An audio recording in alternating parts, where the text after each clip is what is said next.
Olá, bem-vindos a mais um episódio de E aí, professor? Oi, Martin. Oi, Walter. Você acha que há 10 ou 20 anos atrás nós veríamos as coisas que estamos vendo hoje? Não.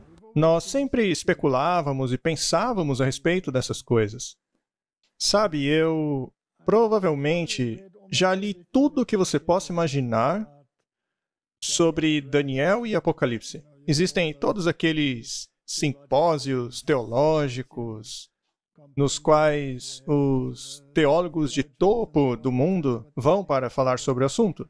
Você ouve o que os especialistas têm a dizer, você ouve o que os leigos têm a dizer também.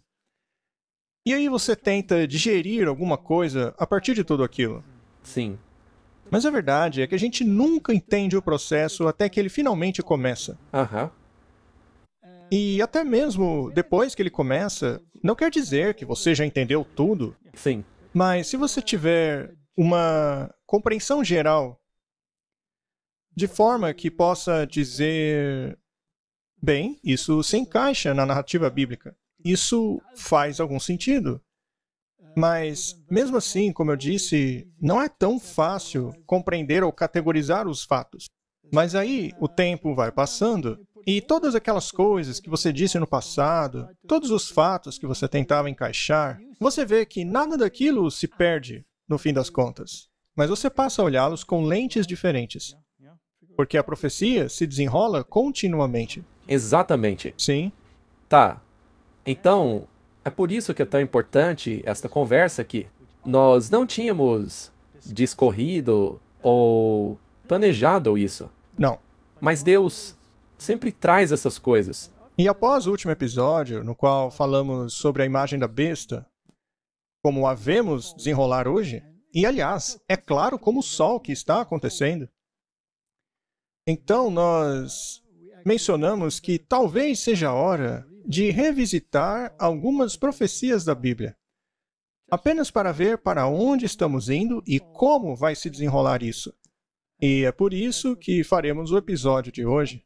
Portanto, nos próximos 2 episódios, falaremos a respeito destas profecias.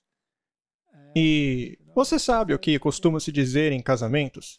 Pegue algo rosa, algo azul, alguma coisa emprestada, alguma coisa nova, alguma coisa do tipo, alguma coisa velha, nova, emprestada, seja lá o que for. Mas você une todas essas coisas para tentar compreender o quebra-cabeça. As peças são as mesmas. É apenas o cenário que tornou-se mais claro. Amém? Então vamos orar e continuar. Não podemos fazer isso sem oração. Querido Pai, estamos diante de Ti, impressionados com as Suas obras, sobre como o Senhor conduz a história de forma que podemos ver tudo isso que está acontecendo encaixa-se à Bíblia. Por favor, ilumina nossas mentes, nos proteja com os seus anjos e que o Espírito Santo guie essa conversa. Em nome de Jesus, amém. Amém? Hoje falaremos a respeito da mulher que cavalga a besta. Temos uma imagem aqui atrás. A mulher montada sobre a besta, com um subtítulo que diz O Segredo Revelado. É um pouco de presunção de nossa parte, mas vamos ser um pouco presunçosos.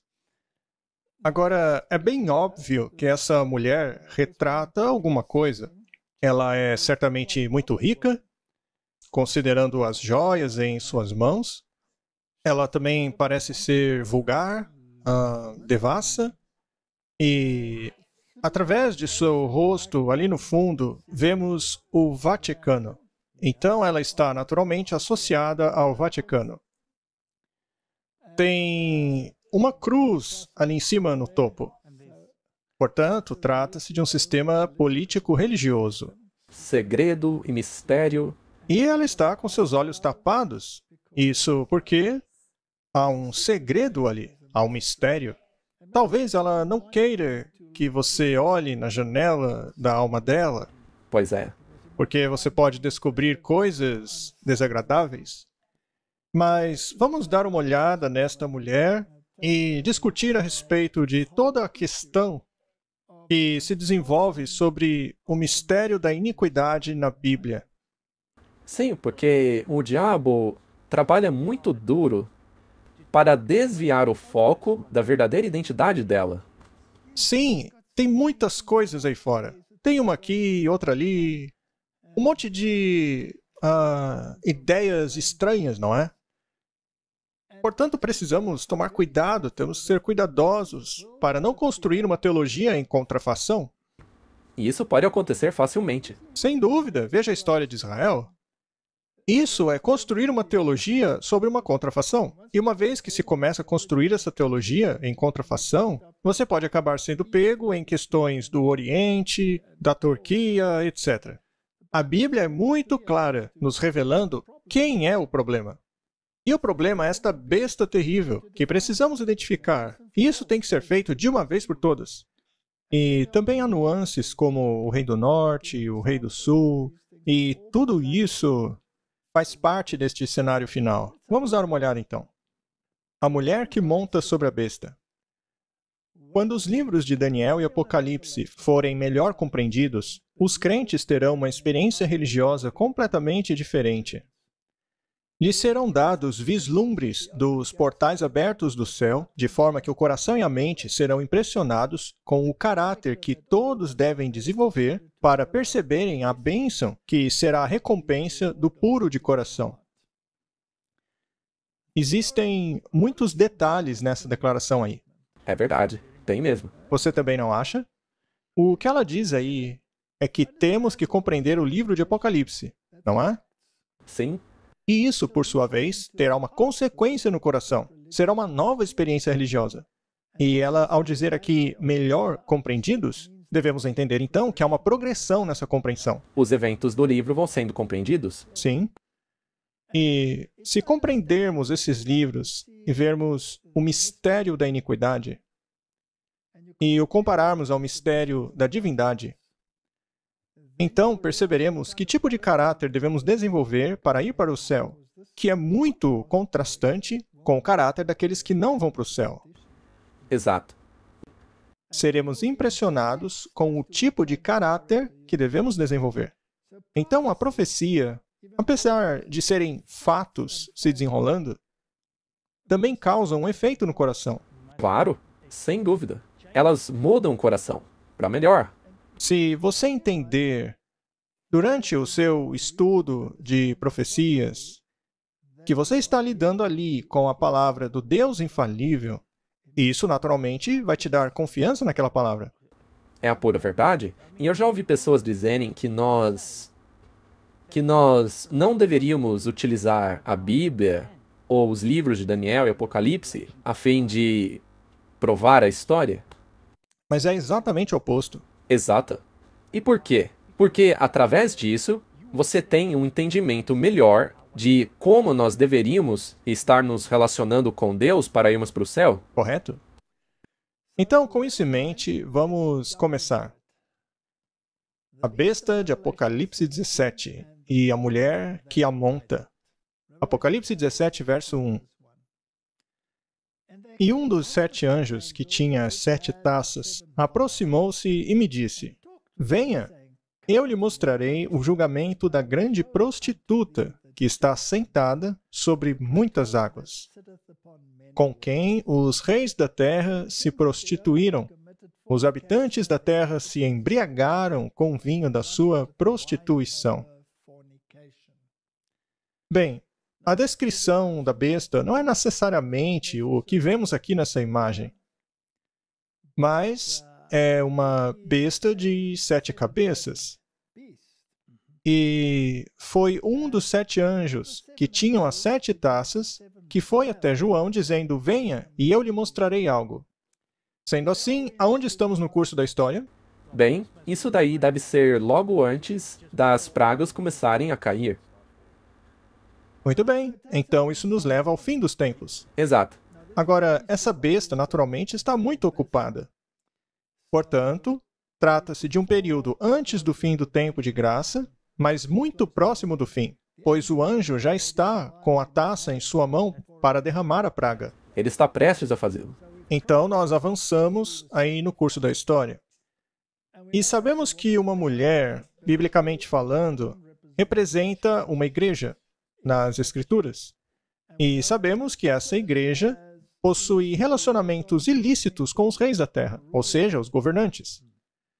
E estes cometem fornicação com ela, ou seja, eles praticam apostasias, quando, na verdade, deveriam estar fazendo o que a Bíblia diz. Isso mesmo. Portanto, temos aí uma guerra sobre a palavra de Deus. Sim. E eles estão bêbados com vinho da fornicação. Vinho, nas Escrituras, geralmente é relacionado à doutrina. Jesus disse que devemos colocar vinho novo em odres novos. Mas isso é uma parábola. Ele não está falando de vinho, mas doutrinas. Ou seja, se queremos entender a verdade, temos que ter um novo coração.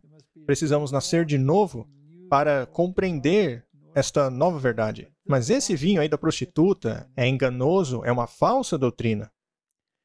Portanto, nós sabemos que esta mulher é, na verdade, uma igreja que controla sistemas políticos. E todos os reis do mundo estão relacionando-se com ela. Isto é o X da questão, do que diz a esse respeito. Então o anjo me levou em espírito para um deserto. E ali vi uma mulher montada numa besta vermelha. É interessante que essa mulher, neste ponto da história, está no deserto.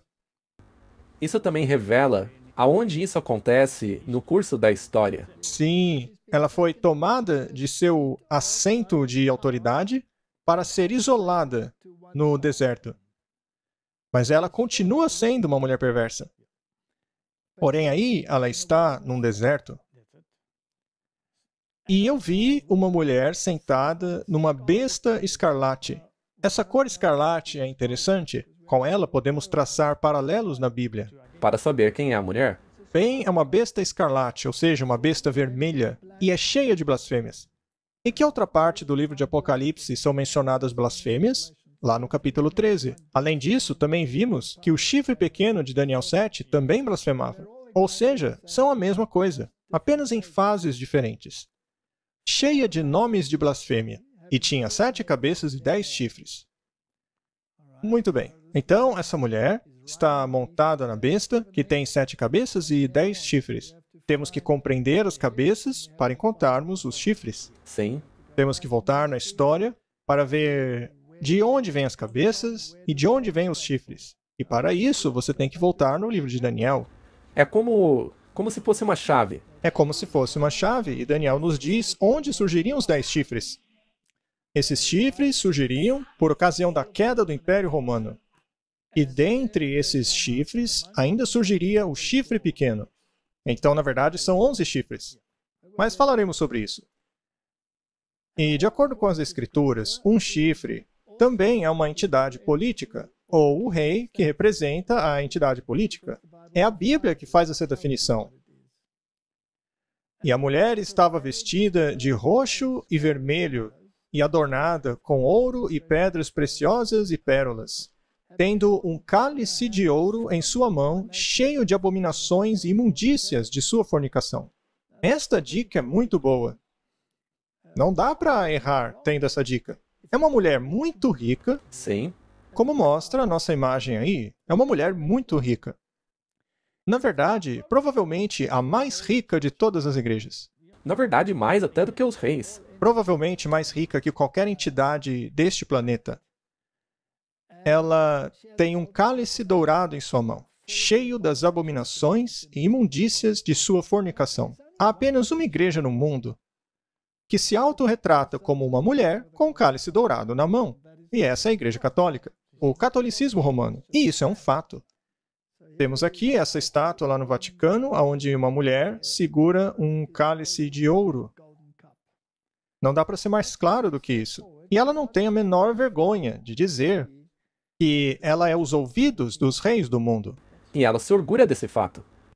É muita prepotência. E sobre a sua testa estava escrito um nome: Mistério. Mistério é algo secreto, não é? Sim. É algo que você não quer que ninguém saiba. Isso é algo escondido. Mas a Bíblia chama de a Grande Babilônia. Então temos uma pista aí. É um sistema político-religioso que tem elementos babilônicos nele. E a Babilônia sempre foi a antagonista do povo de Deus. Sim. A adoração da deusa mãe e Deus Filho vem da Babilônia, mas a gente não vai falar sobre isso agora. Ela também se chama a mãe das prostitutas e abominações de toda a terra.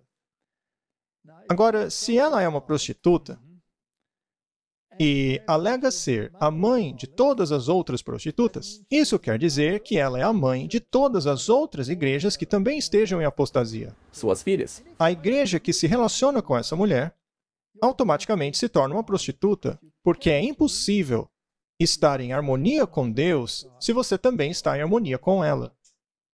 Não dá. Se você a reconhece como a igreja líder nesse mundo, você automaticamente reconhece uma abominação. É isso que diz as Escrituras. Simples assim. É o que diz, isso é um fato. Ok. Nós já fizemos muitos episódios aqui a respeito das abominações que essa igreja ensina. É verdade. Você se lembra daquela sobre a doutrina da serpente? Sim. Quem quiser pode ir atrás daquele episódio. Não dá para repetir todas as doutrinas aqui. Mas é isso que diz a Bíblia. Nós também mostramos que as filhas, ou seja, igrejas que reconhecem a autoridade dela, também ensinam doutrinas provenientes das abominações da mãe. Sim, ensinam doutrinas que não são bíblicas, que vieram diretamente da mãe. Mas será que a Igreja Católica reconhece ser a mãe de todas as igrejas? Ora, sabemos que ela pensa assim. Temos aí mais uma estátua da mulher segurando o cálice em sua mão. E eles têm muito orgulho do fato dela estar segurando esse cálice na mão. Isso aí também é no Vaticano, ok? Sim, exatamente. Já nessa foto aqui, e aliás, esse lugar é a cabeça espiritual da Igreja Católica, e não é no Vaticano. O Vaticano seria mais o assento, o governo da besta. Mas aqui é mais a cabeça espiritual, a Catedral de São João Latrão, a partir da onde o Papa fala ex cátedra. Isso aí é quase como a igreja e o Estado. Sim. Tem a parte da igreja e depois a parte do trono, por assim dizer. Essa é a igreja de São João Latrão. Naturalmente, fica lá em Roma. E se você entra pelos portões, você verá ali duas placas, ali onde estou indicando com o ponteiro do mouse. Nessas placas, podemos ver a declaração de que ela é esta entidade eclesiástica, Ecclesiarum Mater. Ou seja, em outras palavras, ela reconhece ser a mãe de todas as igrejas. E o próprio Papa Bento disse que a Igreja Católica não é a irmã. Não, não. A Igreja Católica é a mãe. E as outras igrejas são as filhas. Filhas, não irmãs. São filhas. Portanto, é extremamente claro com quem estamos lidando ali na profecia. Muito bem. Bestas de 7 cabeças aparecem apenas 3 vezes na Bíblia. Com relação às outras menções, tratam-se de compósitos que somam até 7, mas uma descrição de besta de 7 cabeças aparece 3 vezes. Vamos dar uma olhada nessas descrições. Apocalipse 12, verso 3. E apareceu outra coisa impressionante no céu. Eu vi um grande dragão vermelho. Qual é a cor do dragão, Martin? Vermelho? Vermelho, não é? Tendo 7 cabeças e 10 chifres e 7 coroas sobre essas cabeças. Veja que essas coroas estão sobre as cabeças, não os chifres. Ok. Então, precisamos saber quem é esse dragão vermelho. Apocalipse 12 nos diz isso. Ele diz que o dragão também é Satanás, que tomou 1/3 das estrelas do céu com ele, ou seja, ele enganou 1/3 dos anjos do céu. Trata-se lá da guerra celestial, lá no início. Vamos continuar lendo. A segunda menção está em Apocalipse 13, 1. E eu estava sobre a areia do mar, e vi uma besta que saía do mar, que tinha 7 cabeças e 10 chifres. Bem, então deve estar associada com a outra. Claro. Porque ela também tem 7 cabeças e 10 chifres. Você conhece o ditado? Se parece um pato, anda como um pato e faz quack como um pato, então é um pato. Não podia ser outra coisa, não é? Uma galinha não pode ser. Não, é naturalmente um pato. E sobre os chifres, 10 coroas. E sobre as cabeças, o nome de blasfêmia. Muito bem, então o que aconteceu aqui? As coroas foram das cabeças para os chifres. Nós já vamos falar mais sobre isso. Provavelmente houve alguma progressão, não é? Porque houve uma mudança. E, naturalmente, a terceira achamos em Apocalipse 17. Então ele me levou em espírito para o deserto. E vi uma mulher sentada sobre uma besta vermelha, assim como o dragão vermelho. E essa besta era cheia de nomes de blasfêmia. E tinha 7 cabeças e 10 chifres. Então veja, mais uma vez temos a blasfêmia aqui, assim como a besta de Apocalipse 13 também tinha blasfêmia. Então, é a mesma coisa. Exato. Salmo 74, lemos esse verso aqui. O Senhor quebra as cabeças do Leviatã em pedaços. Perceba que é plural aqui, Martin. Não é apenas uma cabeça. Acho que não é exagero supor que sejam 7, né? O Senhor quebra as cabeças do Leviatã em pedaços e o dá como carne às pessoas que habitam no deserto. Ou seja, Deus vai destruir esse sistema. É isso aí, Martin. Esse sistema vai ser destruído. Mas por hora ele tem permissão para continuar. Então vamos buscar um pouco mais de informação para ver se entendemos essa progressão das bestas. Vamos dar uma olhada em Apocalipse capítulo 12. E apareceu mais uma maravilha no céu, e eis que um dragão vermelho, tendo 7 cabeças e 10 chifres, e 7 coroas sobre as cabeças. Então, cada uma dessas cabeças tem uma coroa. E nós precisamos saber o que são as cabeças. Temos que saber o que são os chifres também. E, finalmente, o que são as coroas. Sim. Bom, eu não acho que a gente tem que ler todo o Apocalipse 12. Já fizemos isso. Sim, já fizemos isso. Estamos nos concentrando em Apocalipse 17 agora. Portanto, vamos apenas mostrar um resumo. Este dragão de 7 cabeças representa a Roma imperial. E por quê? Porque tentou destruir Jesus pela emissão de um decreto para matar as crianças abaixo de 2 anos. Herodes, que foi como posso dizer, servo de Roma, foi a pessoa que emitiu aquele decreto. Esse poder crucificou Jesus e perseguiu a sua igreja sob Pôncio Pilatos. Então, foi uma questão romana. E também representa Satanás, que fez de Roma o seu trono e usou o seu poder de ferro para esmagar todos os dissidentes. Portanto, esta é Roma imperial e as coroas estão sobre as cabeças. Sim. Na verdade, durante esse período imperial romano, os chifres ainda não estavam desenvolvidos. Ainda assim, é retratado com 10 chifres. Veremos em Daniel que os chifres vieram depois, mais tarde. Sim, é isso mesmo. Portanto, Roma estava governando. Ela estava exercendo poder imperial sobre o mundo. E foi uma ferramenta nas mãos de Satanás. Era um império pagão. Sim, e ele utilizou para tentar esmagar o cristianismo e Cristo. Então, esta é a forma pagã deste poder. E depois, nós temos essa besta de 7 cabeças, que é mencionada em Apocalipse 13, a besta que sai do mar. E eu estava na areia do mar, quando vi surgir uma besta a partir do mar. Como já vimos, o mar representa pessoas, multidões, nações. Sim, nós já vimos isso também. Muito bem. E ela tinha 7 cabeças e 10 chifres. É muito semelhante, portanto, àquela que vimos em Apocalipse capítulo 12. E isso é muito interessante, porque as coroas foram das cabeças para os chifres. E sobre a sua cabeça havia nomes de blasfêmia.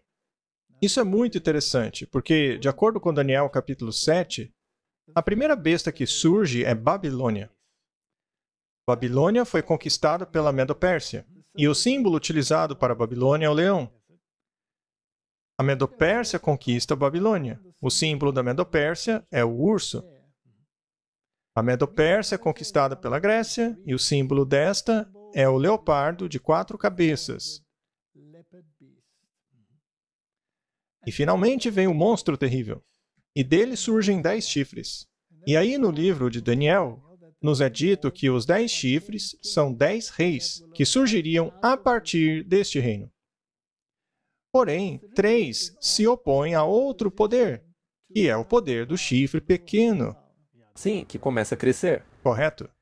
Então, de acordo com as Escrituras, 3 deles tinham que ser arrancados, para que finalmente o chifre pequeno crescesse, para então dominar sobre todos os outros, ou seja, governando sobre os outros reis. E é um chifre blasfemo? Sim, é um poder blasfemo. Então, esse poder é a Roma papal. Então, temos a mudança da Roma literal para a Roma papal. Então temos Roma pagã e Roma papal. Isso. E, portanto, há uma mudança no poder que governa. Sim. Então, as coroas, o governo estava sobre as cabeças. Ele controlava esses reinos. Mas agora está nos chifres. Então, é Roma governando os poderes da Europa. Roma papal. Roma papal. E lembre-se que ele tinha que arrancar 3 chifres. Aham.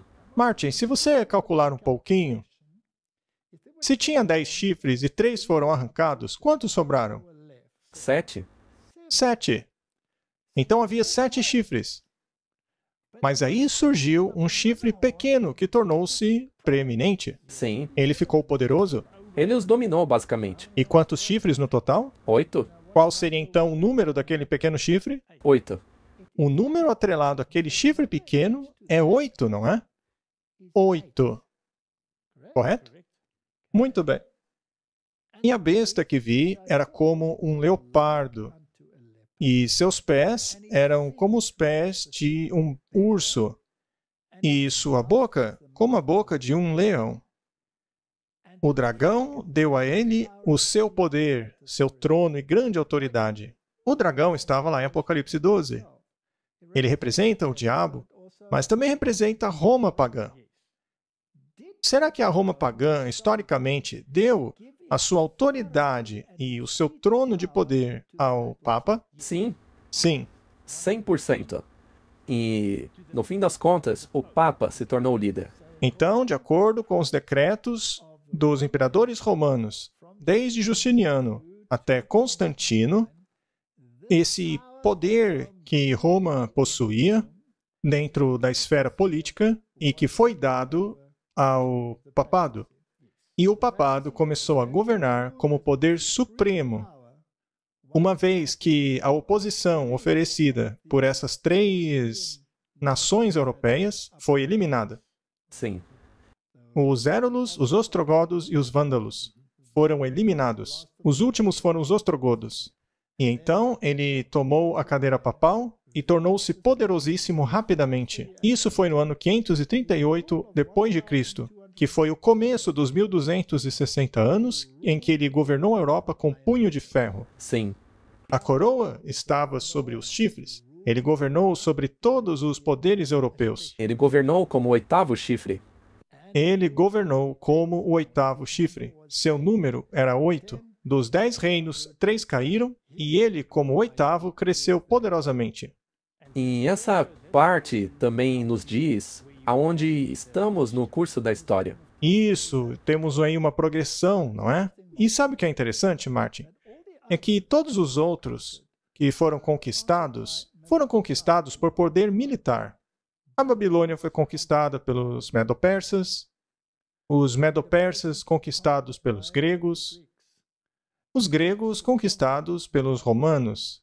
Mas depois disso, não há mais conquista, não há mais guerra, não há mais tomada de poder. Há uma mudança de ênfase. É só isso agora. Portanto, desde que Roma tomou o poder, ela continua reinando. Mas ela continua reinando em formas diferentes. Sim, o seu formato muda. Sim. Vamos tentar explicar novamente. Sabemos que há uma progressão no tempo, porque os 10 chifres não tinham sido estabelecidos no tempo de Roma pagã. Depois eles se tornaram proeminentes, as coroas foram para os chifres e o Papa governou sobre todos. E outra coisa interessante sobre isso, Martin, é que se você for ao livro de Daniel, você começa com a Babilônia. Aí vai para a Medo-Pérsia, depois Grécia, e quando você vai para Roma, você chega então a Roma papal.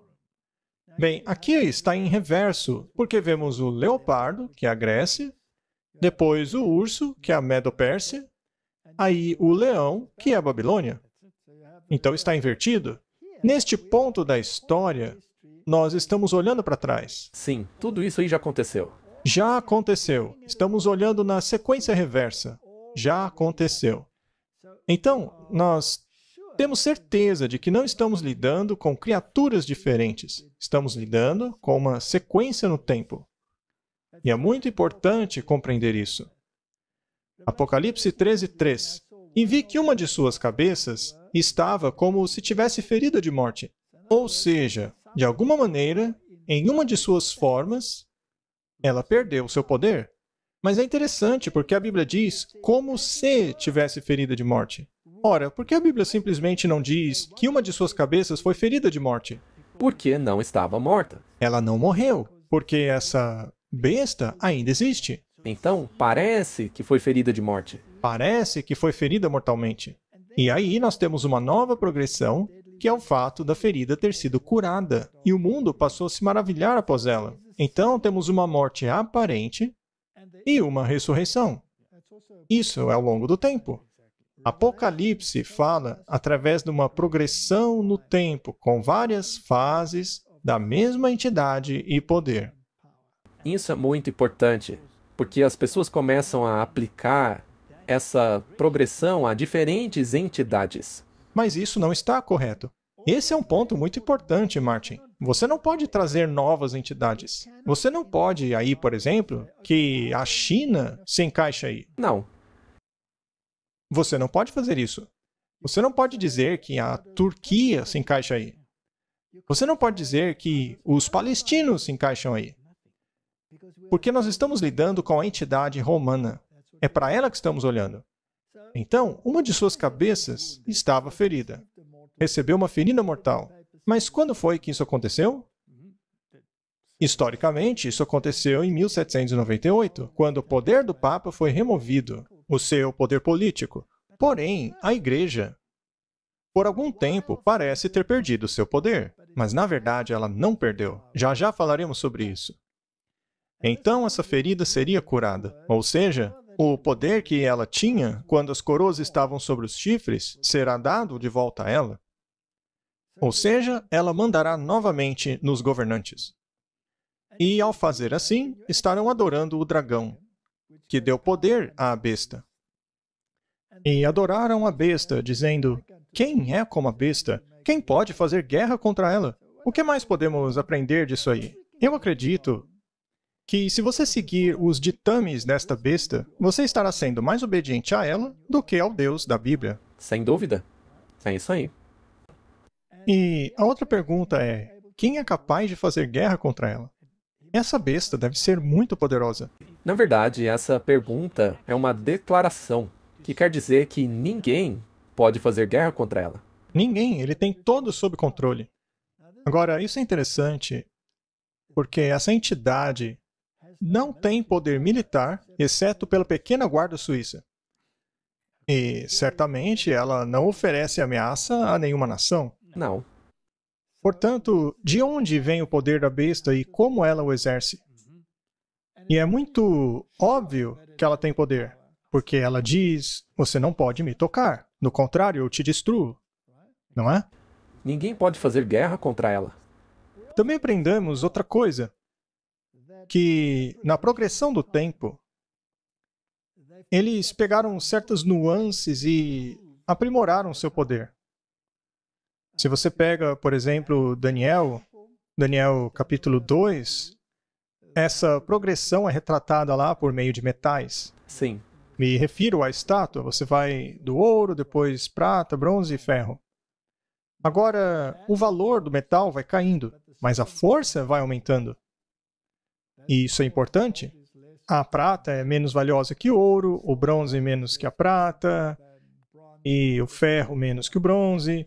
Mas a força do metal vai aumentando. Isso é muito interessante se você segue esse padrão. Agora, essa besta tem os atributos do leopardo. Nós já discutimos isso muitas vezes antes. Sabemos que o leopardo representa a Grécia, de acordo com o livro de Daniel. E ele define assim: você não precisa adivinhar isso. Então, a filosofia deste poder é uma filosofia grega. Também já falamos sobre isso. A questão da lei natural, de que tudo se baseia na filosofia grega. Até mesmo a questão das origens Sim. vem de Aristóteles. Já o urso é a Medo-Pérsia, o sistema de governo mitraíta, de adoração ao sol, isso é Medo-Persa. E o leão é a maneira como a besta fala, ou seja, é doutrina babilônica. É uma religião baseada em obras. É dela que vem a adoração da deusa mãe e Deus filho. E essa besta é, em outras palavras, uma progressão da Roma pagã para a Roma papal, com a transferência de autoridade das cabeças para os chifres. Exato. Vamos continuar então. Existe uma declaração interessante tirada do livro Fermentos do Oriente Médio, que diz assim: hoje, tão incrível como possa parecer, muitos pregadores protestantes estão ensinando que as interpretações inspiradas por Deus das profecias, que foram tão energicamente apresentadas pelos reformadores e que foram o baluarte do movimento protestante, são erradas. Ora, veja só, hein? E que, portanto, a mentirosa exegese das Escrituras dos reformadores foi o grande esteio da fundação da grande reforma enviada por Deus. Ou seja, a reforma foi uma grande besteira. De acordo com esses pregadores aí, não é? Sim, porque hoje em dia eles se assentam em concílios ecumênicos. Eles acham que esse poder que a Bíblia descreve como a prostituta de Apocalipse é um poder cristão, quando na verdade é um poder pagão se mascarando de poder cristão. E os reformadores disseram que as bestas de Apocalipse 13 apontam para o Papa. Eles diziam que o poder do chifre pequeno de Daniel também apontava para o Papa. E a interpretação deles é muito sólida. Mas hoje ninguém mais acredita. Eles acreditam no preterismo ou futurismo? A maioria é futurismo, que o anticristo ainda vai vir no futuro. Mas Paulo não diz que ele já estava ativo nos dias dele, como então virá só no futuro? Portanto, É realmente um engano muito grande. e aí ele faz a pergunta: como ocorreram essas mudanças? Como todo mundo protestante mudou suas doutrinas? Quem fez isso? A resposta clara e decisiva é os jesuítas. Tudo gira em torno disso, Martin. Os jesuítas. Então, os jesuítas têm trabalhado arduamente por baixo dos panos para minar os princípios protestantes, as doutrinas bíblicas, a justificação pela fé e cada aspecto da expiação. E quem está por trás? Os jesuítas. Esta é a organização mais perversa que já existiu na face da Terra. E eles fazem juramento ao papado. Eles matam, incriminam, fazem qualquer coisa para cumprir o objetivo do papado. Mas o que essa mulher aí está escondendo? O que é que ela não quer ver? Vamos ver se há uma progressão nisso aí também. Então, temos a mulher com o cálice na mão. É a Igreja Católica Romana. Não há dúvida sobre isso. Ela mesma se retrata assim. E no verso 6 diz: e vi a mulher embriagada com o sangue dos santos e com o sangue dos mártires de Jesus. E quando eu a vi, me maravilhei com grande admiração. Milhões de milhões, centenas de milhões foram mortos. Os valdenses, albingenses, os protestantes, mesmo antes da Reforma, 100 anos antes da Reforma, com os russitas e por aí vai. Esta mulher derramou muito sangue. Bebês foram arrancados de úteros. Não há dúvida de que este é um poder perseguidor que continuou aquilo que Roma começou no Coliseu. Ele apenas mudou a roupagem. E ela fazia as torturas mais terríveis em suas câmaras de tortura. Ela literalmente bebeu o sangue dos santos até ficar bêbada. E quando eu a vi, me maravilhei com grande admiração. Como pode ser isso? Como isto pode acontecer? Porque a maneira pela qual ela se retrata parece tão boa. Parece boa. E o anjo me disse, por que você se maravilha? Eu te explicarei o mistério da mulher. Então veja, tem um mistério aí. Assim como a da besta que a carrega, que tem 7 cabeças e 10 chifres. A besta que você viu já foi. Ou seja, apontou de volta para o tempo.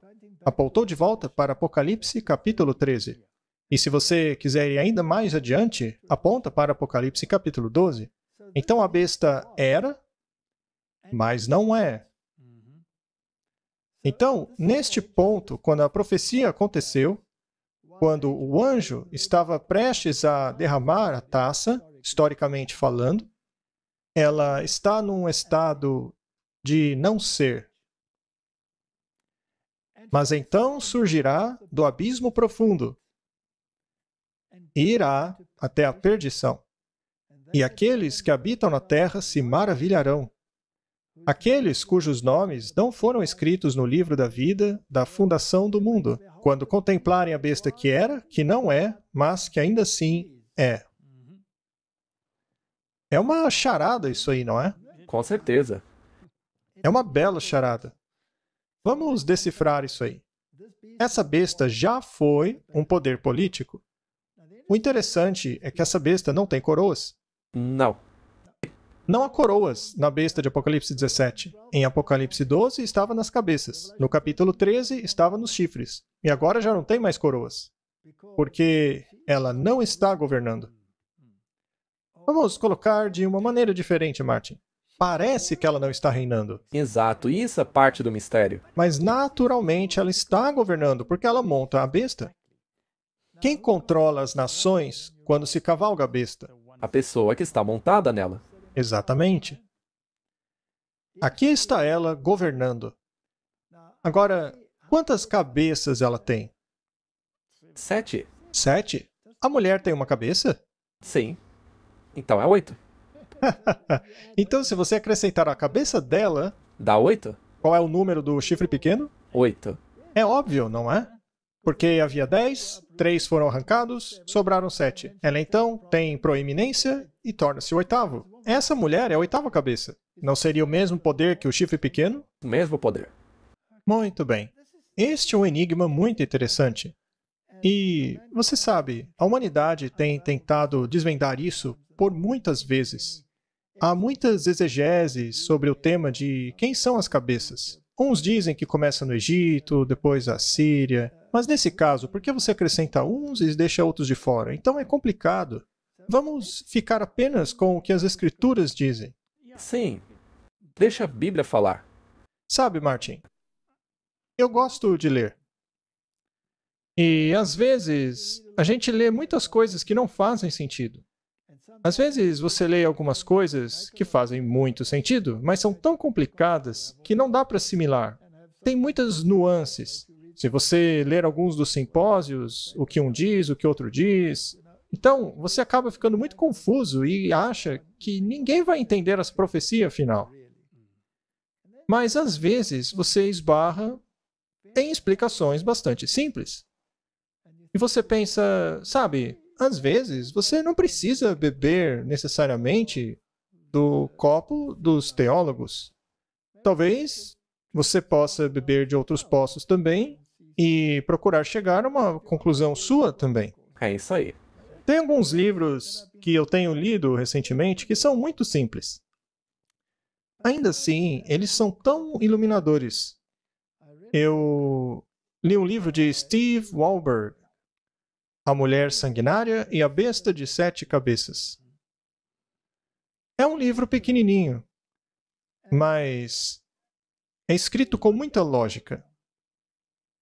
E a ideia dele é a de que, já que estamos falando de cabeças da besta, por que simplesmente não ficar com as cabeças lá de Daniel e Apocalipse? Por que incluir outras entidades? E eu pensei, essa é uma ideia boa. Muito bem, obrigado, Steve. Boa ideia, eu vou pensar a respeito disso. E aí, alguém me deu esse livro aqui. Também é um livro interessante. É So You Will Believe, de Regan Brett Kefuk. Eu conheço os Kefuks. E eu estava pensando, o que eles querem dizer? Porque eu os conheço pessoalmente. Alguns deles eu conheço muito bem, outros nem tanto. Mas eu pensei comigo mesmo, bem, eu vou ler esse livro aqui. E que grata surpresa, viu? Porque há muitas gemas aqui. Então, esses livrinhos eu posso recomendar a vocês. É bom para expandir o conhecimento. Eles são livros muito bons, bem simples, sobre um assunto que muitas vezes é complicado. E os livros não desviam para nada que seja perigoso. Eles apenas descrevem as coisas de uma maneira fácil de entender. E ainda há um outro livro. Eu já o li há muitos anos atrás já. E ele é bastante completo. Se chama O Rei do Norte em Jerusalém, por Louis F. Ware. Algumas pessoas decidiram jogar o Sr. Louis F. Ware para fora da janela, porque ele pensa um pouco diferente. Mas se você seguir a lógica dele, daquilo que ele está falando, é muito profunda. Eu só estou dizendo que, por causa de simplicidade, às vezes é bom você ler alguma coisa que vá direto ao ponto, sabe? Sem enrolação. E eu acho que há certo mérito naquilo que eles dizem. Muito bem, vamos dar uma olhada nessa besta e seus atributos. Por que você se maravilha? Eu vou te contar o mistério da mulher e da besta que a carrega, que tem 7 cabeças e 10 chifres. E a besta que você viu era, ou seja, que uma referência à época que ela tinha poder, e não é. E este é o período que estamos falando. Isso é o tempo de hoje, porque hoje essa besta não tem o poder, ou pelo menos não parece ter o poder. Exatamente, porque ela recebeu, em 1798, a ferida mortal. Então esse período é após 1798. Obviamente, hoje vivemos num período da história de 1798 até os dias de hoje. Então, estamos no período em que ela não é. Mas ela se erguerá do abismo profundo. Muito bem. Que filosofia saiu do abismo profundo? Porque é de lá que ela vem. E para onde ela vai? Bem, ele diz que vai à perdição. Então essa besta será destruída. E quem segue essa besta? Aqueles que habitam na terra e se maravilharão com ela. São aqueles que se maravilham após a besta. Como está em Apocalipse 13. E a palavra maravilhar-se quer dizer que você recebe a mentalidade dela. Você passa a pensar como ela. Você é enganado por ela. Porque aqueles que se maravilham após ela, em outras palavras, que aceitam o vinho dela, não têm seus nomes escritos no livro da vida. Isso já deixa bem claro quais pessoas são essas. É isso aí. Então é melhor a gente prestar atenção. E eles contemplaram a besta que era e que não é, ou seja, o dia em que vivemos agora, mas que é. Como ela pode não ser se ela é? Ela deve ser por baixo dos panos, não é? Vamos dar uma olhada nisso. É realmente fascinante.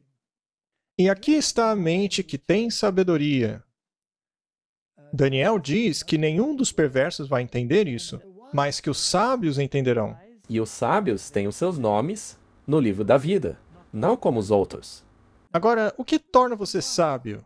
A sua inteligência? Não. Com certeza não. A nossa sabedoria vem de acreditar na palavra de Deus.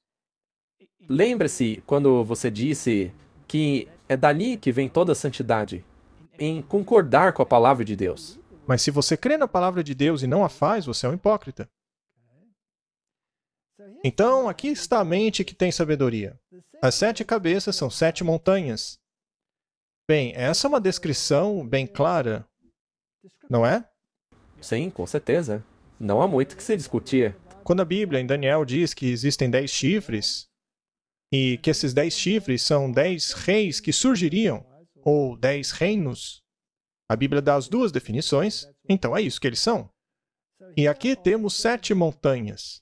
A Bíblia dá a descrição literal. Muito bem, então há 7 montanhas, que são montanhas literais. Por acaso Roma não foi construída Sim, sobre 7 colinas? Sim. Mas uma montanha, na Bíblia, também significa um reino. Portanto, ela foi construída sobre 7 reinos exclusivos. portanto, se considerarmos a interpretação histórica contínua, isso daí seguirá uma sequência. E então ele nos diz aonde nos encontramos no curso da história. E existem 7 reis. Lembre-se de que um reino também é um rei. 5 caíram, um é, e o outro ainda não chegou. Mas quando chegar, vai continuar por pouco tempo. Muito bem, 5 caíram, e temos que saber que 5 são esses que caíram, e um é. Qual é que é? É o que não é, porque é o que ele descreveu como sendo que é. Então, é o que não é. E o outro ainda não chegou, então tem um que ainda vai chegar. E quando ele chegar, ele vai continuar por pouco tempo. Felizmente, por apenas um pouco tempo. Nós não teremos que aturá-lo por muito tempo. Mas então tem esse verso interessante. E a besta que era e que não é, ele mesmo é o 8º. E ele é dos 7 e vai à perdição. Muito bem, ele é o 8º. Uma vez que os 3 chifres foram arrancados, o chifre pequeno acabou tornando-se o quê? O 8º?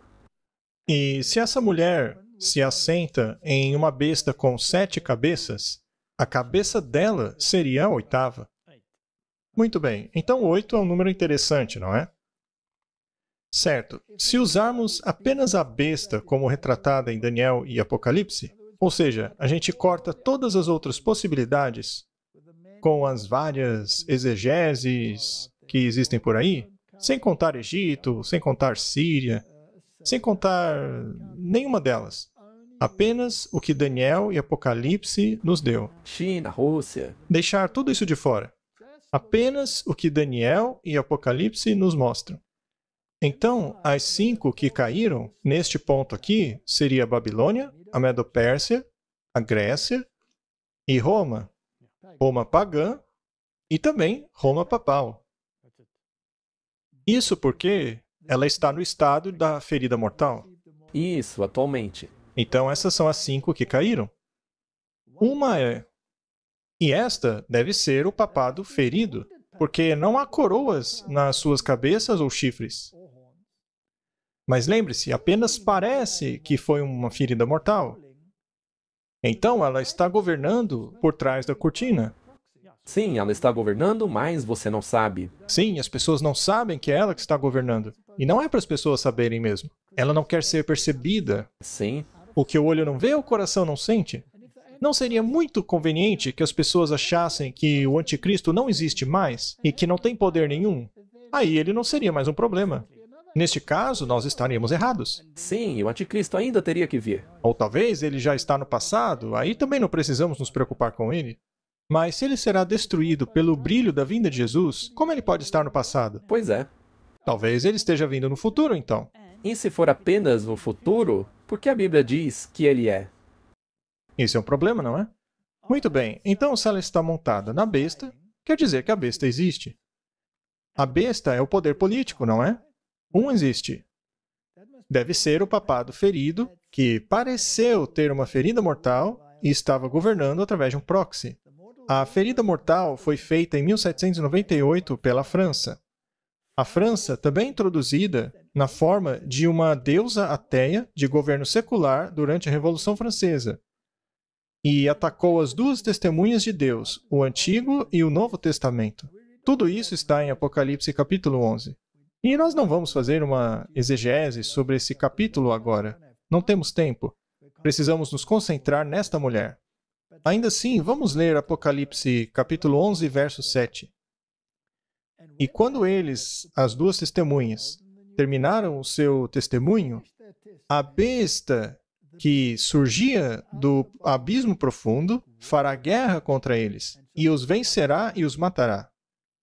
Então, primeiramente, essa besta, esse poder, que não é descrito como nada, como, por exemplo, uma besta de 7 cabeças ou coisa assim, é apenas chamada de besta. E é uma entidade política. E essa entidade política vem da profundeza do abismo. Agora, essa mulher de Apocalipse 17 não estava associada ao abismo? Exatamente. Qual é a filosofia, então, nesse estado do não é? Neste período da ferida? Deve ser o secularismo? Deve ser aquilo que saiu da Revolução Francesa, não é? Sendo assim, quem governou após 1798? Bem, Apocalipse 13 nos diz que foi uma besta que saiu da terra. E essa besta tem duas fases. Assim como Roma teve uma fase pagã e uma fase papal. Essa besta tem duas fases. Na primeira, ela é como cordeiro e depois fala como dragão. Não há conquista aqui, apenas uma mudança. Uma não é conquistada pela outra, é apenas uma mudança de forma. Isso, e não tem coroas, pois está no período do não é, mas ainda está governando. Ainda governa. A mulher ainda monta na besta, você gosta ou não, mesmo nesse período do não é. E vi outra besta surgir da terra, que tinha 2 chifres como um cordeiro e falava como um dragão. Nós sabemos como fala o dragão. Ele persegue, ele faz leis Contra Deus. contra o povo de Deus e ele os mata. Então, essa besta, como o cordeiro, falará como o dragão, assim como Roma falava. E essa besta exerce todo o poder da primeira besta diante dela. Quem trabalha para a primeira besta? Os Estados Unidos da América. Essa besta. Porque ele está fazendo exatamente o que essa besta, que não é, supostamente, quer que ela faça. Mas, Martin, é uma besta como cordeiro. É um país protestante. Você está dizendo que essa mulher está usando esse poder como procurador para governar a favor dela, para que as pessoas não vejam que, na verdade, é ela quem governa? É exatamente o que a Bíblia nos diz. Muito bem. E o que essa besta faz quando fala como dragão? Ela faz que a terra e os que moram nela adorem a primeira besta, ou seja, honrá-la e obedecê-la. É isso aí. Mas ela tem que forçar. E como se força alguém? Pela lei. Continuando. De quem a ferida mortal foi curada. Então vemos uma progressão. Até que essa ferida mortal seja curada, esta besta trabalhará em favor da outra besta. É isso aí. E você começará a vê-la falando como dragão conforme ela se aproxima da cura. Veremos a transição do período do cordeiro para o período do dragão. Mas se ela trabalha em favor da outra, o espírito do dragão deve estar escondido lá esse tempo todo? Sim, desde o início. Muito bem. Mas como? Como você governa sem ser visto? Cortina de fumaça? Cortina de fumaça, muito bem. Sociedades secretas e confederações. Conforme nos aproximamos do fim dos tempos, haverá uma demonstração cada vez maior de poder pagão. Divindades pagãs manifestarão seu poder e se exibirão diante das cidades do mundo. E isto já começou a acontecer. Quando começou? Em 1844, com as irmãs Fox e divindades pagãs. Em outras palavras, eram manifestações demoníacas. E isso vai acontecer cada vez mais. Eventualmente, essas manifestações vão se apoderar das igrejas, e aquilo que é chamado de Espírito Santo é, na verdade, ações demoníacas. Isso é muito sério. Com uma variedade de imagens, o Senhor Jesus representou a João, ou seja, o livro de Apocalipse, o caráter perverso e influência sedutora daqueles que foram destacados por sua perseguição ao povo de Deus. Está falando sobre Roma, tanto na forma pagã quanto na forma papal. Todos precisam de sabedoria para pesquisarem cuidadosamente o mistério da iniquidade que atua tão largamente agora no fim da história. Temos que ver isso aí. O mistério da iniquidade. E onde o encontramos? Este cenário terrível foi desenhado por João para mostrar quão completamente os poderes da terra se darão ao mal. Deve mostrar àqueles que receberam a verdade quão perigoso é unirem-se a sociedades secretas, ou unirem-se em qualquer coisa que não guarde os mandamentos de Deus. Você acha que as sociedades secretas estão atuando nisso aí? Acho que são os protagonistas. Devem ser os protagonistas. Mas eu também achei interessante que você não tem permissão de maneira alguma para unir-se àqueles que não guardam os mandamentos. Os mandamentos são o pivô com relação ao que você está adorando. Se você quer mesmo saber a quem você adora, o sábado é essencial. Muito bem. Então, as sociedades secretas têm algo que ver com o Apocalipse de João? Sim, e isso é crucial. De acordo com esta citação aí, não dá para separá-los, certo? Não dá para separar as coisas. Vamos ler mais uma citação do Espírito de Profecia. A apresentação de Deus sobre as detestáveis obras dos habitantes, dos poderes governantes desse mundo, que ligam-se a sociedades secretas e confederações que não honram a lei de Deus, deveria capacitar as pessoas que têm a luz da verdade a ficarem longe desses males. Então, Martin, se você tem a luz da verdade, você deveria considerar que os reis do mundo se uniram às sociedades secretas? Com certeza. E se você teve a chance de ver o que são essas sociedades secretas, você não manteria distância? Sim. Do contrário, você está perdido? Sim, porque aí você fará parte do que será destruído. Muito bem. E quem está envolvido nisso? Todos aqueles que não honram a lei de Deus. Então, deveríamos manter distância desses males. E cada vez mais, todos os falsos religiosos do mundo manifestarão as suas más obras. Pois existem dois partidos: aqueles que guardam os mandamentos de Deus e aqueles que guerreiam contra a santa lei de Deus. Apenas dois. Se é assim, por que há tanta confusão em trazer todas essas entidades do exterior? E quem está envolvido especialmente nisso? Os falsos religiosos? Isso. As religiões não estão ligadas às sociedades secretas? Todas. Os grandes nomes dessas religiões não são maçons? Eles mesmos não são? Não há cavaleiros de Malta entre eles? Cavaleiros de Colombo? Todos eles. Ou estão nas instituições católicas, ou acham que estão nas protestantes. Mas as instituições protestantes, na verdade, são conduzidas por outras instituições sem que eles saibam. À plena vista. Muito bem, vamos voltar para essa história. De onde vem a besta? Vem do abismo profundo, o que aconteceu durante a Revolução Francesa. Quando o secularismo e todas essas coisas se opuseram diretamente aos mandamentos.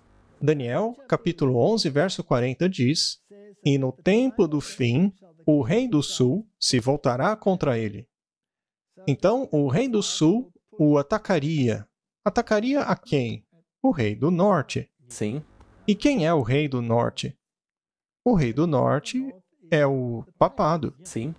Mas ainda há pessoas querendo dizer que o rei do norte não é o papado, é a Turquia. A Turquia se submeteu ao governo britânico Sim. e tornou-se unha e carne das Nações Unidas, das nações europeias. Ela não é mais o Império Otomano. É parte da OTAN agora. E Louis Ovawe resume o que os primeiros pioneiros acreditavam sobre esta questão. Alguns não acreditavam nele, mas você não pode desacreditar aquilo que as escrituras ensinam, que era o que os pioneiros ensinavam. Então, se você menciona algo de um pioneiro, você não pode descreditá-lo. Você tem que consultar o que ele disse. Ele aqui está falando sobre Tiago White. E nós sabemos que Urias Smith se agarrava à ideia de que o Reino Norte era a Turquia. Mas, condenando essa visão de que a Turquia era o poder referido ali em Daniel 11, 40 a 45, Tiago White escreveu um editorial na Review and Herald de 29 de novembro de 1877. Ele disse assim: "Vamos dar uma rápida olhada na linha profética 4 vezes apresentada no livro de Daniel. É reconhecido que o mesmo tema é abordado nos capítulos 2, 7, 8 e 11. com exceção de que a Babilônia é deixada de fora dos capítulos 8 e 11. Nós, primeiramente, passamos à estátua do capítulo 2, na qual a Babilônia, a Pérsia, a Grécia e a Roma são representadas pelo ouro, prata e bronze e ferro. Quanto aos pés, todos concordam que não é a Turquia, mas Roma. Tem que ser assim. E ele continua, fazendo uma declaração. Tiago White, não é? Sim, Tiago White. Agora vem o ponto sobre o qual esse argumento depende muitíssimo. Será que o capítulo 11 da profecia de Daniel aborda a mesma temática coberta pelos capítulos 2, 7 e 8? Se for o caso, então o último poder mencionado no capítulo é Roma. Se você mostra continuamente a sequência daqueles reinos exibida naqueles capítulos, não dá para mudar tudo de repente. E ele continua a dizer que se as pernas de ferro e os pés de ferro e barro, no segundo capítulo, representam Roma, e que se os 10 chifres da besta, que não tem descrição, e o chifre pequeno do sétimo capítulo representam Roma, e se o chifre pequeno, que prosperou grandemente no oitavo capítulo, representa Roma, logo o rei do norte também representa Roma. Estas são profecias paralelas, meus irmãos, que chegam até o evento da vinda do nosso Senhor. Bem, se foi isso o que Tiago White escreveu, e eu acredito que ele foi bem lógico aqui, então vamos nos agarrar ao que Apocalipse nos diz, ao invés de ficarmos pulando para a Turquia, para a China, para a Rússia, para o Irã, ou seja lá o que for. A Bíblia está se atendo aos poderes da Europa. É sobre isso que trata a profecia. Vamos ficar com isso aí. Eu concordo. Talvez 2 pontos a mais. Primeiro, nós já mencionamos antes que sim, Ellen White escreveu contra o jeito como o Tiago White falou com Urias Smith a respeito dessa parte. Mas ela não condenou o que ele disse. Isso. E em segundo lugar, se você só pegar o livro O Grande Conflito, em nenhum lugar você lê do começo ao fim que esse grande papel hoje será exercido pela Turquia. Não. O grande ator do tempo do fim será o papado. Não vamos nos confundir com falsas interpretações que estão entrando em nosso meio. Isso não nos ajuda em nada. Portanto, no tempo do fim, Martin, será que o rei do sul pressionaria o rei do norte? O rei do sul, ou o poder que atuou no papel do rei do sul, foi a França durante a Revolução Francesa. E o Papa foi levado cativo em 1798. Então, em 1798, o general francês Berthier entrou em Roma e aboliu o governo papal, estabelecendo um governo secular. As coroas foram removidas.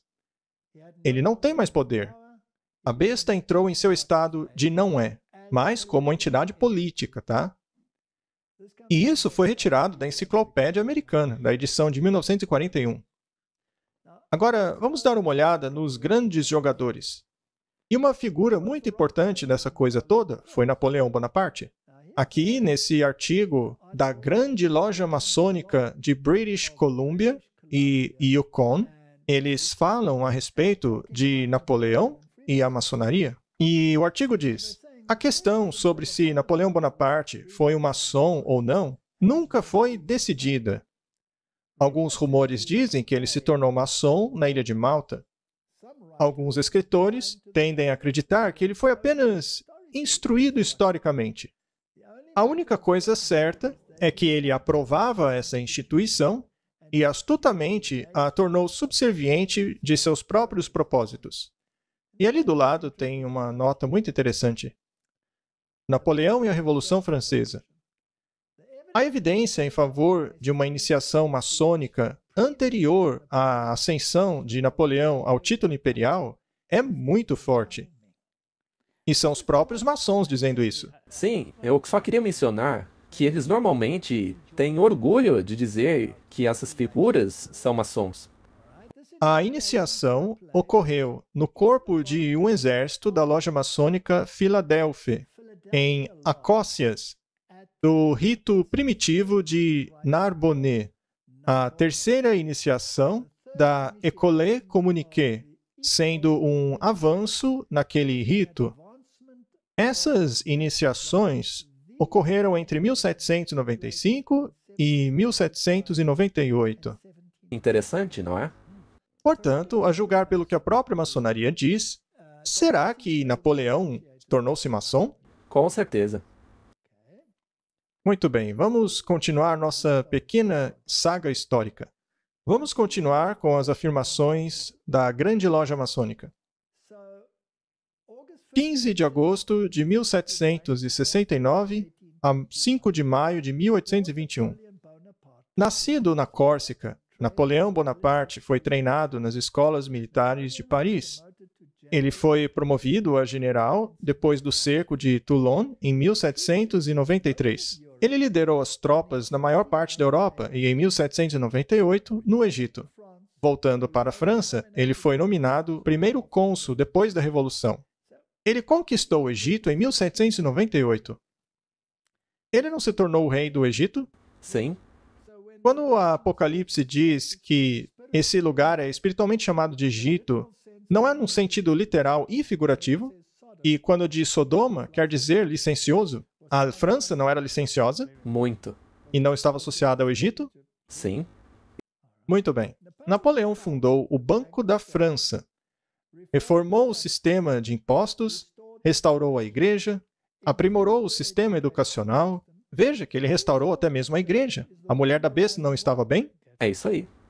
E ela continua montada na besta, que representa os poderes políticos, só que ninguém sabe que ela continua no poder. Superficialmente ela perdeu o poder, mas ela nunca foi retirada de cima da besta. E Napoleão mudou todo o sistema de governo, não foi? Ele melhorou o sistema educacional e, em 1804, assumiu o título hereditário de Imperador da França. No ano seguinte, ele entrou em guerra com a Rússia, Áustria e Inglaterra. Em abril de 1814, ele foi forçado a abdicar e acabou exilado em Elba.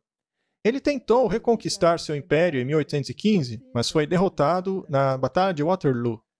Banido para a ilha de Santa Helena, ele finalmente morreu 6 anos depois. Muito bem, ele foi removido da história, mas cumpriu seu papel. Cumpriu a missão dele. Ele mudou todo o sistema de governo da Europa inteira.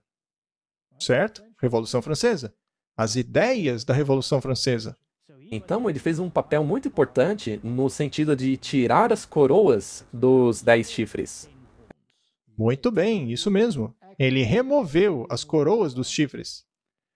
Mas a mulher continua em cima da besta, apesar de aparentemente não ter poder.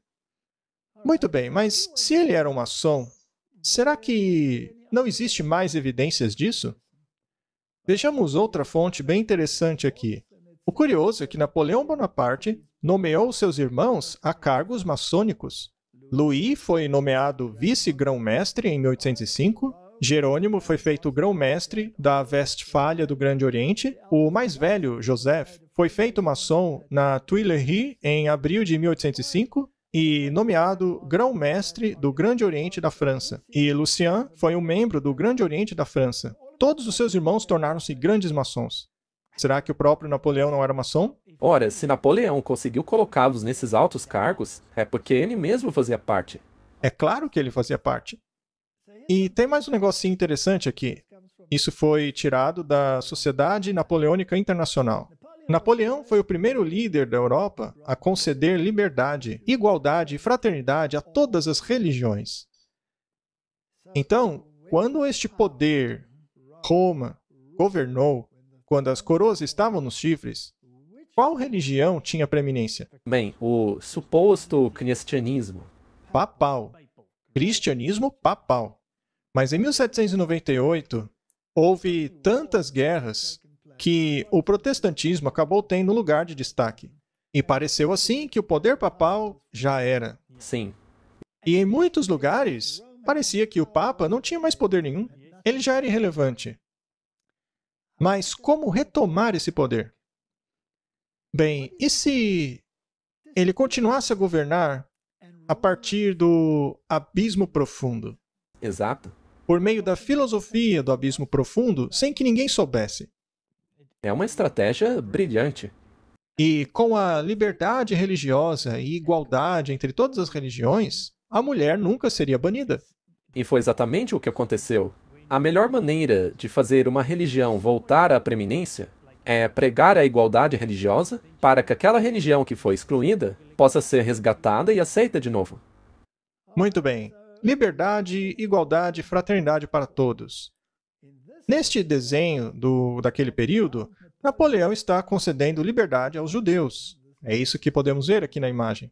O tio de Napoleão, o cardeal Fesch, também acabou se envolvendo. Ele disse a Napoleão: então o senhor deseja que esse fim de mundo aceite as suas leis, para que os judeus tenham a mesma igualdade que os católicos. Ora, mas você não sabe que as Santas Escrituras dizem que o fim do mundo ocorrerá justamente quando os judeus forem reconhecidos como uma nação? Isso é verdade ou mentira, Martin? Esta é uma falsa interpretação do que diz a Bíblia. Isso porque nós fomos de Israel literal para Israel espiritual. E o reino de Deus está sendo estabelecido. E se você está em Cristo, você é semente de Abraão. Mas de onde veio essa filosofia deles aí? Veio dos jesuítas. Eles que inventaram essa interpretação aí. E se o mundo inteiro passasse a acreditar nisso? Neste caso, o mundo se esforçaria para recriar o Estado judeu. E todos os olhos se focariam em Jerusalém. E então? Então talvez você acreditasse que a Turquia, o rei do norte, fosse enganado assim. Sim, porque este precisa destruir aquele. E quem jogou o anzol para as pessoas acreditarem nisso? O papado. A mulher que monta a besta, ela jogou o anzol. E aí você ainda joga a ideia de que o anticristo estará nesse estado. E nesse caso o Papa? Não seria mais o anticristo. Então temos aí uma filosofia jesuítica sendo conduzida por Napoleão. Muito bem, vamos resumir. Para a religião, Napoleão colocou um fim à ruptura, restaurando a Igreja Católica à França, por meio da Concordata de 1801. Ele assegurou a liberdade de religião e igualdade aos sectos protestantes. Agora não são mais inimigos. Todo mundo é amiguinho agora, pois todos têm o seu lugar debaixo do sol. E ele declarou a França o lar dos judeus. Depois que isso tornou-se óbvio, ele não pôde estabelecer o seu lar nacional na Palestina. O Código de Napoleão estabelecia a igualdade diante da lei, enfatizava a santidade da família. Isso não soa como filosofia moderna, Martin? E garantia os ganhos legais da Revolução. O Código de Procedimento Civil garantia o uso difundido da mediação nas cortes e leis, e as cortes foram secularizadas. Isso aí não é a norma de hoje? Não é esse o estado de não é do governo? Certamente. Muito bem. Quem está montando na besta? Ainda é Roma. Ainda é a mulher. As opiniões religiosas de Napoleão foram o auge da filosofia moderna. Ele era completamente dado à tolerância. Em todo lugar que Napoleão ia, ele conduzia a tolerância pela mão. Em todo lugar que ele encontrava várias religiões, ele acabava com a predominância que uma tinha sobre a outra. Fé, Napoleão dizia, está além do alcance da lei. É a possessão mais pessoal de um homem, e ninguém tem o direito de exigir prestação de contas dela. Soa muito bem. Sim. Parece um cordeiro falando. Essa tolerância está tolerando a opinião de todos, ou a religião de todos. Mas e se essa tolerância durar apenas até que a besta tenha conseguido o seu propósito? Me parece ser o caso, já que ela vai surgir de novo. O problema é que, apesar de soar muito lindo, pode acabar sendo usado para o propósito errado também. Ok? Vamos continuar com a história. Temos aqui um incidente incrível que não é conhecido por muitos. Quando as tropas francesas entraram na Palestina, sitiando a cidade de Acre, Napoleão já tinha preparado a proclamação, tornando a Palestina um Estado judeu independente. Você sabia disso? Não. Ele foi impedido de concluir seu projeto por causa da intervenção dos britânicos. Essa proclamação foi impressa na data de 20 de abril de 1799, logo depois da ferida mortal, Martin. Mas a sua tentativa mal-sucedida de capturar Acre impediu que isso acontecesse. Os judeus tiveram que esperar mais 150 anos antes de seu estado ser proclamado. No entanto, essa proclamação deu seu fruto. Ela foi o precursor do sionismo. aumentando a conscientização da causa do Estado judeu. Isso é um engano ou é algo bíblico?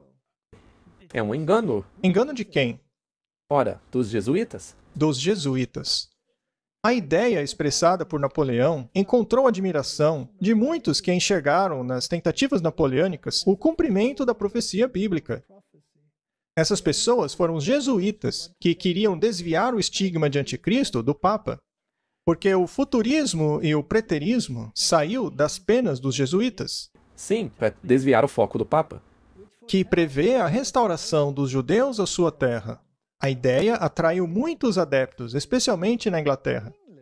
E também em 1798, nesse ponto, os jesuítas estavam banidos da maior parte dos lugares. Sim, e tudo isso foi retirado de napoleonseries.org. Continuando. 118 anos depois, os britânicos decretaram a Declaração Balfour, que pedia por uma terra natal judaica, e finalmente, 31 anos depois, em 1948, Israel seria reconhecida como Estado soberano por voto popular na Assembleia Geral das Nações Unidas. Talvez pode ser dito que o anúncio prematuro de Napoleão naquela primeira Páscoa de 1799 exerceu um importante papel na criação do Estado de Israel. Em 16 de agosto de 1800, Napoleão declarou: "Se eu governasse uma nação de judeus, eu restabeleceria o Templo de Salomão." Martin, você tem aí uma ideologia jesuíta colocada dentro da mentalidade protestante, Sim, na intenção de remover completamente a reforma protestante. sim, e para desviar a mira, para tirar o foco do Papa lá em Roma. E hoje as pessoas ficam aí olhando para Israel e Turquia, ao invés de olhar para Roma, para ver o que o Papa está fazendo. É um absurdo. O foco dos cristãos deveria estar na besta do mar e na besta da terra. Deveriam enxergar que essa mulher está manipulando a besta da terra. Vamos continuar com um pouco mais da nossa investigação. Então, nós temos um sistema totalmente falso de religião, que hoje substituiu o protestantismo. E isso aconteceu por meio de um brilhante plano dos jesuítas. E como eles o fizeram? Bem, temos que descobrir. Temos que descobrir. Vamos fazer isso em um outro programa? Porque acho que as pessoas já têm bastante coisa para digerir. Vamos fazer num outro programa. Vamos orar. Querido Pai, que história fantástica! E está tudo ali no livro de Apocalipse e no livro de Daniel. Que presente maravilhoso! Ajuda-nos a fazer aquilo que é certo, em nome de Jesus. Amém. Amém.